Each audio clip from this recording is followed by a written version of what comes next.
সেই টাকা জমা করে আপনারা কোন সরকারি নিয়োগ করবেন? 13 বছরে গোটা পশ্চিমবঙ্গে 10.5 লক্ষ রাজ্য সরকারের শূন্য পদ বাকি পড়ে আছে। শুধু শুধু আমরা আধুনিকীকরণের দাবি করছি। শুধু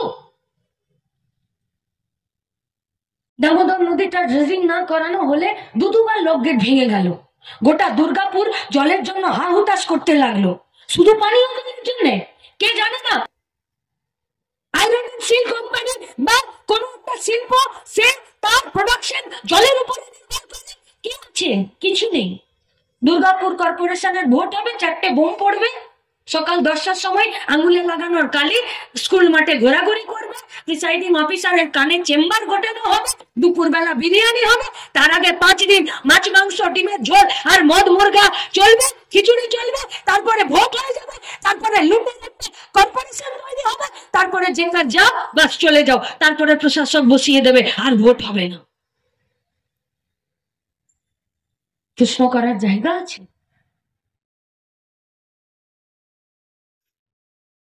আমরা এমনি এমনি বলছি যে আমাদের ভাত ঘর স্টিল প্ল্যান্টকে বাঁচাতে হবে না। আমার বাড়ির কেউ কাজ করে না স্টিল প্ল্যান্টে, ওদিকের দোকানে যারা বসে আছে তাদের বাড়ির কেউ স্টিল প্ল্যান্টে কাজ করে না, কিন্তু স্টিল প্ল্যান্টটা আছে বলে আজকে দুর্গাপুর বেঁচে আছে। স্টিল প্ল্যান্টটা বন্ধ হয়ে গেলে গোটা দুর্গাপুরটা শ্মশানে পরিণত হবে। এমনিতেই তো বৃদ্ধাশ্রমে পরিণত হয়েছে দুর্গাপুর, কারণ প্রত্যেক দিন হাজার হাজার কর্মী সংকোচন হচ্ছে, কাজ হচ্ছে না। अंधेर नगरी चौपट राजा, कौन बोलेगा किसका बात और कौन सुनेगा और कौन न्याय करेगा? कौन কারা করবে? কে বলবে কথা? খাবারের সংস্থান নেই, বেঁচে থাকার সংস্থান নেই। খাসির মাংস, ও তো বড় লোকের বাড়িতে যদি কোনোদিন একটু বিয়ে বাড়ি হয় তাও তখন নিমন্ত্রণের লিস্ট কমিয়ে দিয়েছে। এবার তো খাসির মাংসের দোকানের দিকে চাইতে গেলে বোধহয় ট্যাক্স লাগবে।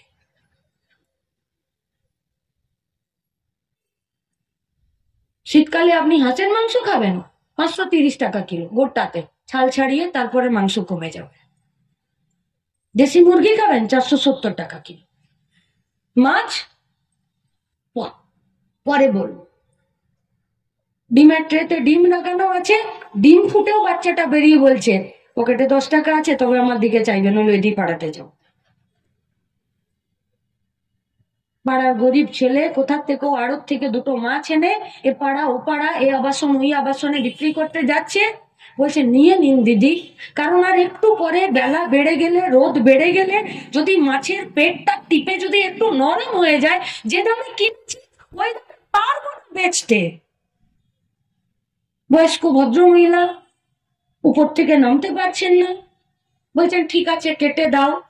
যেই না থলি থেকে মাছ বের করে দাড়ি পাল্লায় চাপিয়েছে, ও মাছ ক্যাট করে বলে উঠেছে আদা রসুন পেঁয়াজ কেনার মুরদ আছে তবে তোমাকে নিতে বলবে, নইলে তো তার আগে আমার দিকে তাকানোর কোনো হিম্মত নেই। কি খাবেন? কি খাবেন?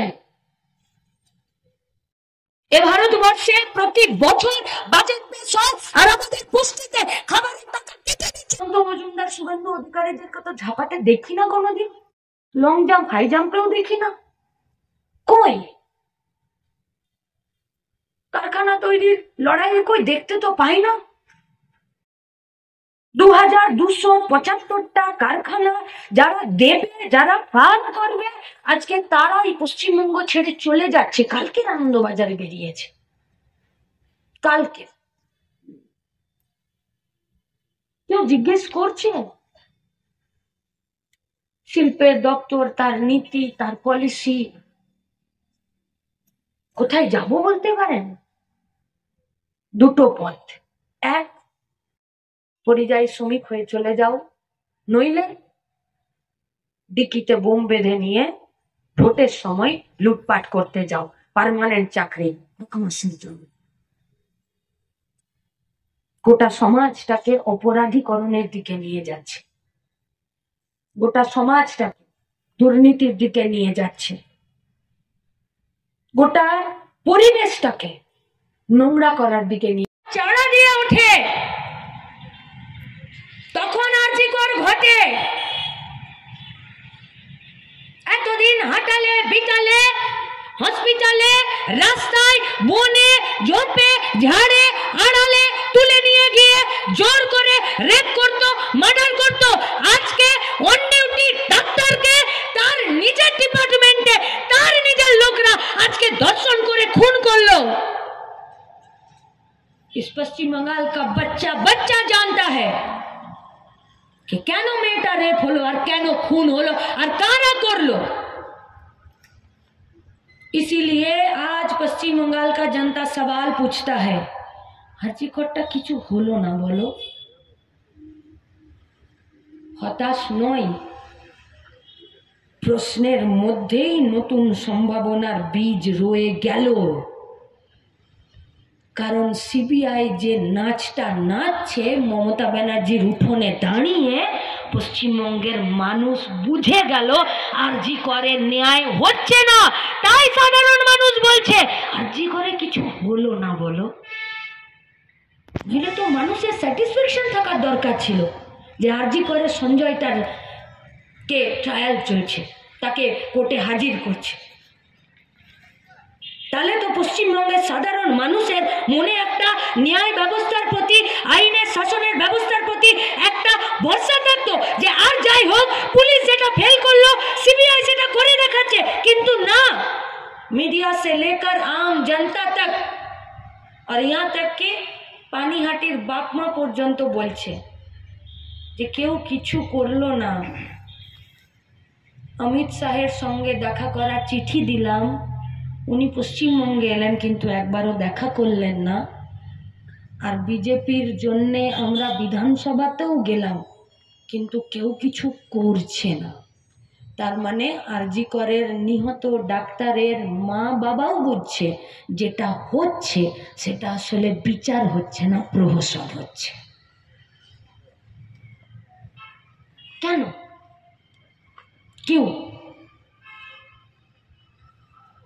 ममता बनर्जी का सरकार, ममता बनर्जी का मेडिकल डिपार्टमेंट, ममता बनर्जी का स्वास्थ्य दफ्तर একটি মেয়েকে খুন করলো, রেপ করলো।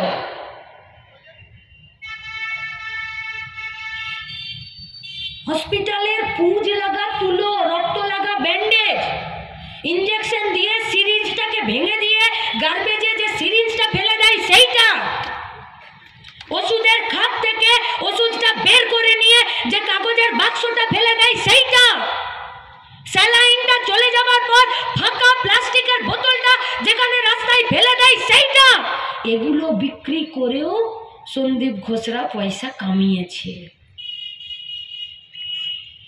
বিশ্বরূপদা বলছিলেন না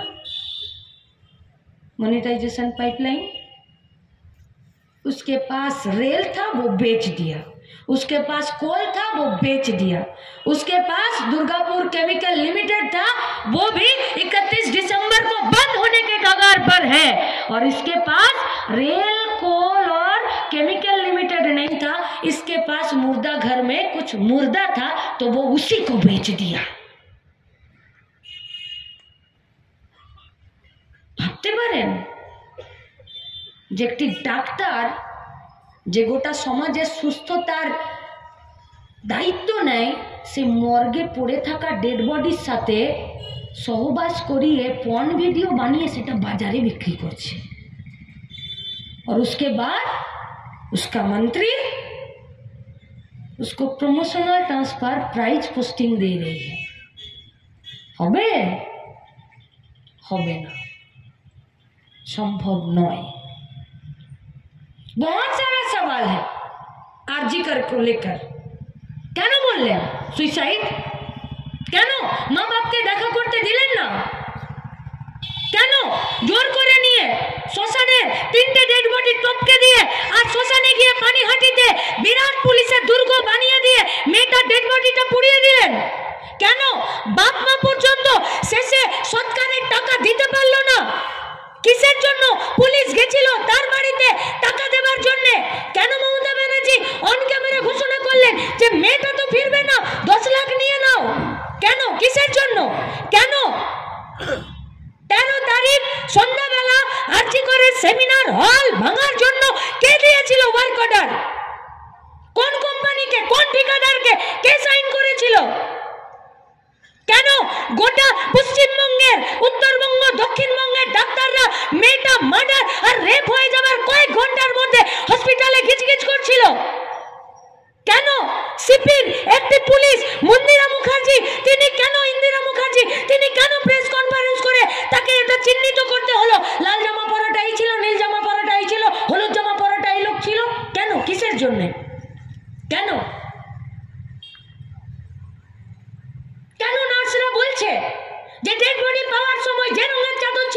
ডেড বডি যখন ইনকোয়েস্ট রিপোর্ট হচ্ছে তখন সেই রঙের চাদর নেই কেন?